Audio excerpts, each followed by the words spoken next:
इसी श्रृंखला के बढ़ते हुए क्रम में हम लोग अगले एक सेट के बहुविकल्पी प्रश्नों पर चर्चा करेंगे। हमारा पहला प्रश्न है 0.2 मोलर H2SO4 विलयन की सांद्रता ग्राम प्रति लीटर में होगी।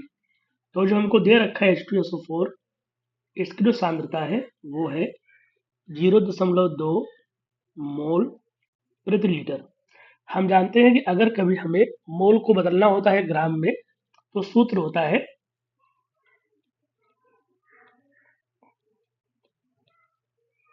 पदार्थ की मात्रा। अगर ग्राम में निकालनी है कभी, तो मोलों की संख्या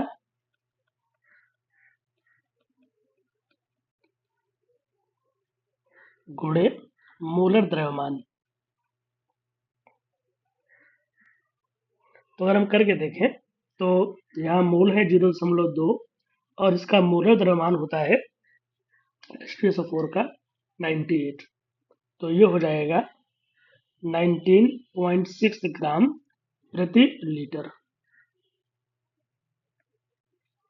H2SO4 का मोलर द्रव्यमान 98 कैसे होता है, ये भी एक बार देख लेते हैं। H का परमाणु का द्रव्यमान 1 है, सल्फर का 32 है और ऑक्सीजन का 16 है। 16 गुणे 4 पूरा जोड़ेंगे तो ये आ जाएगा 98। अगला प्रश्न है निम्न आयनों में से अनुचुंबकीय आयन है। अनुचुंबकीय आयन होने की एक बिल्कुल सिंपल सी शर्त होती है कि उसके पास एक या अधिक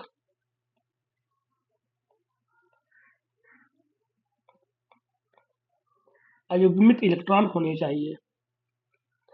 अगर होंगे तो फिर वह अनुचुंबकीय हो जाएगा, पैरामैग्नेटिक हो जाएगा। तो पहला है Zn+2। तो Zn का होता है परमाणु क्रमांक 30। इलेक्ट्रॉनिक विन्यास लिखेंगे तो इसके पहले आएगा आर्गन 18, फिर आ जाएगा 4s2 3d10। जब हम Zn का +2 बनाएंगे तब इससे हम 2 इलेक्ट्रॉन निकाल लेंगे। इलेक्ट्रॉन पहले 4s से जाएंगे तो ये हो जाएगा आर्गन 18 और 3d10। अब चूंकि जो d10 है वो पूरा भरा हुआ है, तो इसके सभी इलेक्ट्रॉन युग्मित है, पेयर में है। कोई भी इलेक्ट्रॉन अकेला अयुग्मित अनपेयर्ड नहीं है।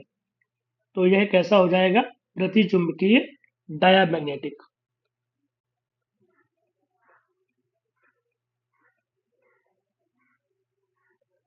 अगला है यहाँ पर विकल्प Ni+2।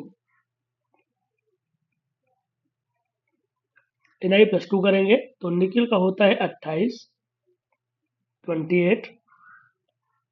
ये होगा आर्गन 18, 4s2 3d8। जब इससे हम निकिल का +2 बनाएंगे तो इलेक्ट्रॉन दोनों जाएंगे पहले 4s से, तो ये आर्गन 18 है, 4s खत्म हो जाएगा तो 3d8। जब हम 3d8 लिखेंगे तो d में 5 छक्के बनेंगी। d उपकोष में सबशेल में इलेक्ट्रॉन भरेंगे 1 2 3 4 5 6 7 8। हम देख सकते हैं कि यहाँ पर हमारे 2 इलेक्ट्रॉन, ये वाला और ये जो इलेक्ट्रॉन है ये हमारे अयुग्मित है। तो ये कैसा हो जाएगा, अनुचुंबकीय है।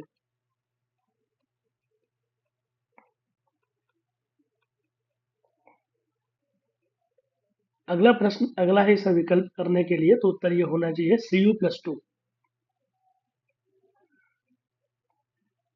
तो Cu+2 में पहले Cu का लिखेंगे। Cu होता है 29, अपवाद है ये, आर्गन 18 है, 4s1 3d10। जब हम कॉपर का +2 बनाएंगे तो पहले एक इलेक्ट्रॉन तो 4s से जाएगा और जो दूसरा होगा वो 3d से जाएगा।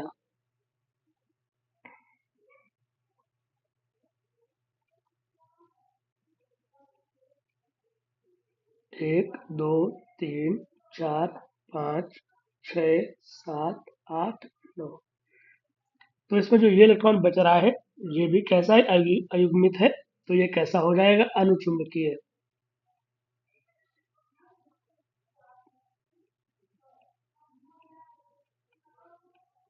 तो इसका एक विकल्प ये भी सही हो सकता है। अगला है अंत में Ag+। सिल्वर का जो परमाणु क्रमांक होता है वो होता है 47। लिखेंगे तो आएगा क्रिप्टन 36। अब जो बचे हमारे इलेक्ट्रॉन है वो फिर से वैसे ही आ जाएंगे, 5s1 4d10। जब हम Ag का प्लस बनाएंगे तो हम इससे एक इलेक्ट्रॉन बाहर निकालेंगे। इलेक्ट्रॉन पहले 5s से जाएगा, एक ही है, तो क्रिप्टन 36 और 4d10। फिर से हमारा डी पूरा भरा हुआ है। अगर डी पूरा भरा हुआ है तो डी में इलेक्ट्रॉन कोई भी अयुग्मित नहीं होना चाहिए, और है भी नहीं, तब ये कैसा हो जाएगा, प्रतिचुंबकीय।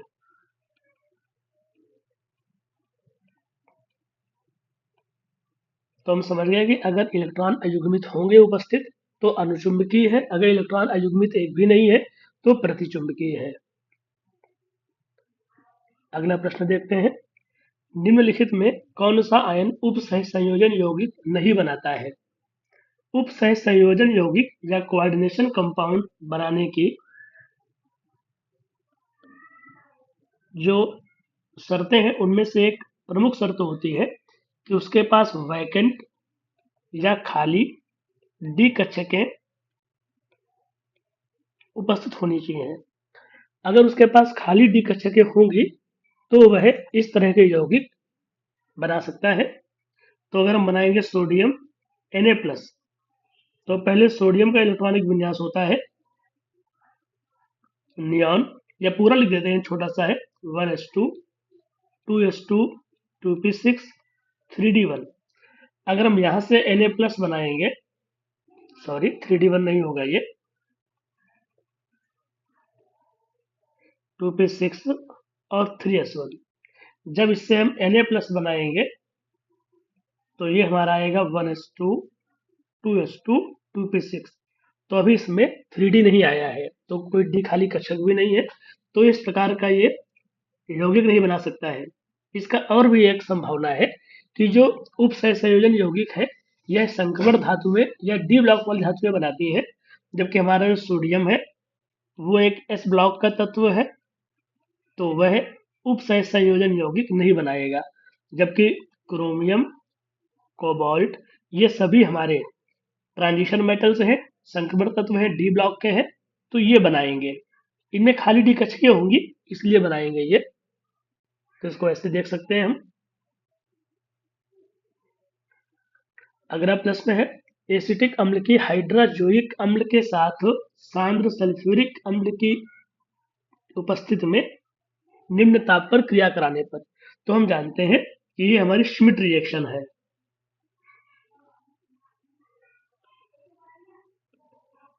ऊपर जिस अभिक्रिया का जिक्र किया गया है वह श्मिट अभिक्रिया है।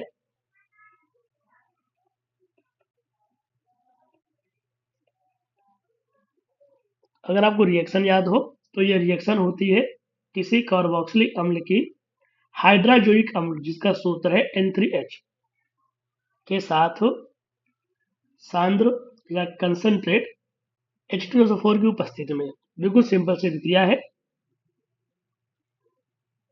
CO2 हट जाएगा, यहां से N2 हट जाएगी, तो ये केवल क्या बचेगा, RnH2 प्लस CO2 गैस निकल गई और प्लस N2 गैस निकल गई। तो दो बातें हैं देखने के लिए। पहली बात कि हमें एक प्राथमिक एमीन 1 डिग्री एमीन प्राप्त होगा, और दूसरी बात उसमें एक कार्बन कम होगा, तो ये कार्बन निकल गया। तो हमने चूंकि यहाँ लिया है एसिटिक अम्ल जिसका सूत्र है CH3COOH, 2 कार्बन है, जब रिएक्शन होगी तो इससे एक कार्बन कम हो जाएगा, तो हमें जो मिलेगा वो होगा CH3NH2 plus CO2 gas plus N2 gas. तो हमको इससे मिलेगा मिथाइलेमीन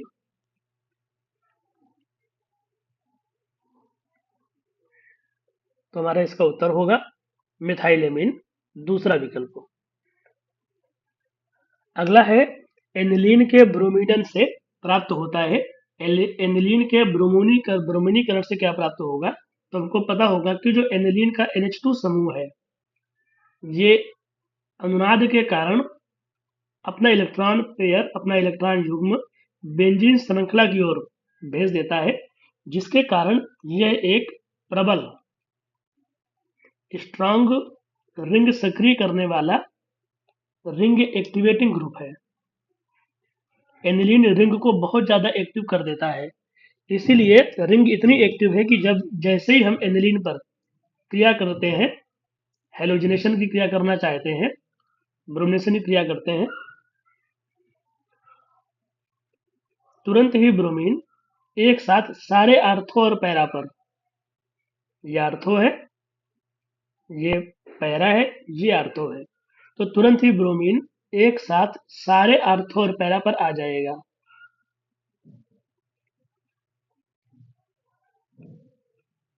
रिएक्शन को संतुलित भी कर सकते हैं, आवश्यकता नहीं है, अभी बहुविकल्पी प्रश्न है, हमें उत्तर लिख के दिखाना नहीं होता है, ऐसे ही लिख सकते हैं इसको तो हम। तो ये बनेगा हमारा 2,4,6 ट्राइब्रोमो एनिलीन।